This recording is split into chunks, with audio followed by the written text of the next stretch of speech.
Turkey's opposition vowed on Monday to undo President Recep Tayyip Erdogans' two-decade legacy of Islamic-rooted rule and expand democratic freedoms if they take power in crucial May 14 elections. Here's a summary of the article. Ankara.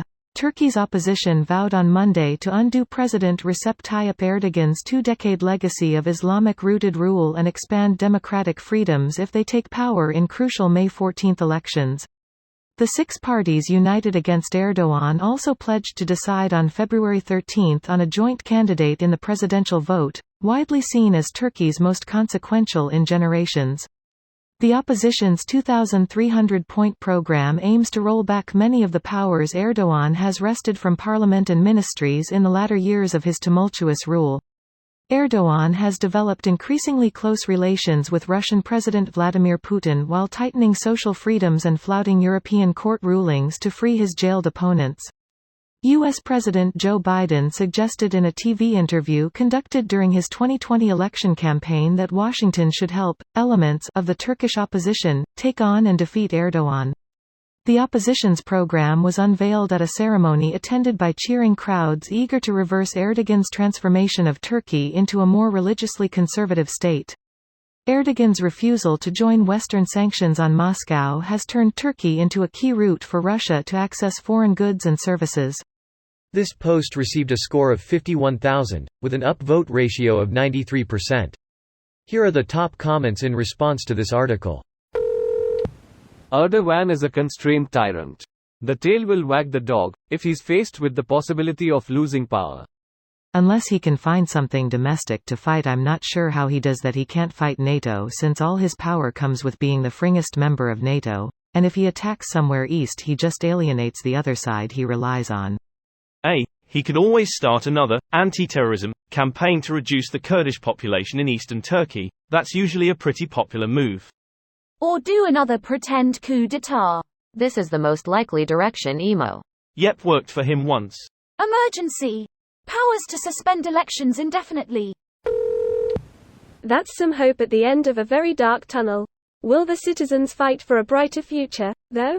Hopefully they won't have to fight, just show up to vote. That has never been the issue. I'd be curious to the validity of that data, if it's coming from Erdogan's government reporting. Voting is mandatory in Turkey, and you have to pay a fine of some sort if you don't show up, so the majority of the country does vote, but that doesn't mean they all have concrete political opinions.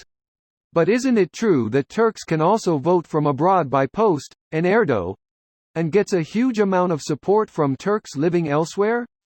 The very ones that don't have to live under his rule anymore keep helping to put him back in.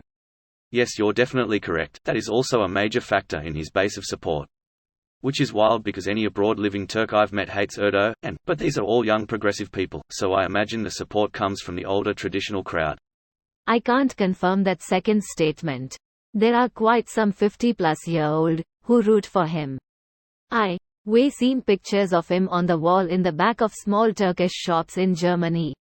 I can't tell if it would be a majority, but it seems to be a thing at least. Greater than Erdogan has developed increasingly close relations with Russian President Vladimir Putin while tightening social freedoms and flouting European court rulings. Fucking guy is a tyrant. RKIYE should be proud to have kept the possibility to vote this wannabe dictator out.